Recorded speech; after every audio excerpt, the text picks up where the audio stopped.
Dobësia e vullnetit. Një vullnet i dobët është rrjedhojë e frikës iracionale. Dyshimi dhe pavendosmëria mund të jenë shenjat e para të një frike të rrënjosur thellë te njeriu. Sa herë të ketë dyshim dhe hezitim, besimi mungon, pasi një njeri të cilit i mungon një besim i përkryer është vazhdimisht i trazuar nga dyshimi dhe pasiguria. Pavendosmëria dhe të qenit i lëkundur bëhen tipare të tij të zakonshme. Një person që zotëron besimin nuk bie viktime dyshimit dhe e pavendosmërisë në aktivitetet dhe qëllimet e tij dhe ankthet çoroditëse nuk kanë vend në mendjen dhe ndërgjegjen e tij. Një qenie njerëzore, shpirti i të cilit është plot besim dhe qëllime të sinqerta dhe që ka vendosur një lidhje të pasgjithshme me fuqinë e pafundme të Zotit, është më e fuqishme se çdo forcë në botë. Edhe pse ai mund të pësojë një disfat apo një kthim prapa në përballjen me fuqinë materiale të së keqes, ai nuk do ta konsideroj veten të pasigurt dhe të braktisur, pasi me të gjithë qenien e tij ai mbështetet në fuqinë e madhe të Zotit dhe drejtohet nga urdhrat e tij, të cilat janë udhëzime të vërteta.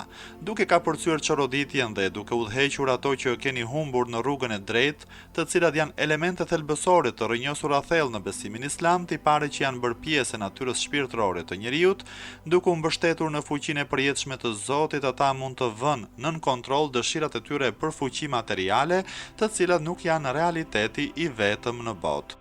Në një letër që i shkroi popullit të Egjiptit, Imam Aliu, udhëheqësi besimtarëve, e paqja qoftë mbi të, lavdëron kurajën dhe forcën shpirtërore të udhëheqësit të emëruar Rishtas, i cili ishte një njeri i besimit të përkryer, me këto fjalë: "O popull i Egjiptit, unë kam emëruar si kryetar një njeri i cili vjen nga shërbëtorët e Zotit, i cili nuk i lejon vetes të flejë në kohëra të rrezikshme dhe as nuk ka frikën më të vogël nga armiku në kohëra paniku.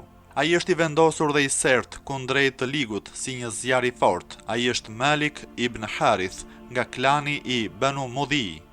Ai është një shpatë nga shpata e Zotit, tehu i së cilës nuk e humbet kurrë mprehtësinë e vet dhe goditjet e saj kurrë nuk shkojnë kot." Në betejën e Sifinit, forcat e Muawiyut morën kontrollin e bregut të lumit dhe ndërpren furnizimin me ujë të kampit të Aliut. Udhëheqësi i besimtarëve u mundua të zgjidhte problemin me anë të negociatave, duke u tërhequr nga konflikti armatosur sa më shpejt të ishte e mundur. Por Muawiu e konsideronte zotërimin e bregut të lumit si një fitore madhështore ushtarake dhe duke përfituar nga pozicioni që kishte fituar, ai refuzoi të negocionte. Bashk luftëtarët e Aliut kaluan një periudhë shumë të vështirë nga mungesa e ujit të pishëm. Atëherë Aliu, paqja qoftë mbi të, ju adresua ushtarëve të vet me këto fjalë: "Ata janë të uritur për betejë dhe e kërkojnë atë. Tani kemi veç se dy alternativa përpara nesh, ose të dorëzohemi të turpëruar dhe të ofenduar, ose të gjakosim shpatat tona me gjakun e armikut dhe të marrim ujë. Të jetosh i nënshtruar është vdekje. Jeta e vërtetë është të vdesësh duke mposhtur armikun dhe pa ju nënshtruar fyrjes dhe ofendimit." Muawiu drejton një grup të disa njerëzve të gënjur, të cilët ai ka mbajtur në errësirë dhe larg së vërtetës, deri në atë mas, saqë ata e kanë shndëruar fytin në objektiv apo nishan për shigjetat tuaja.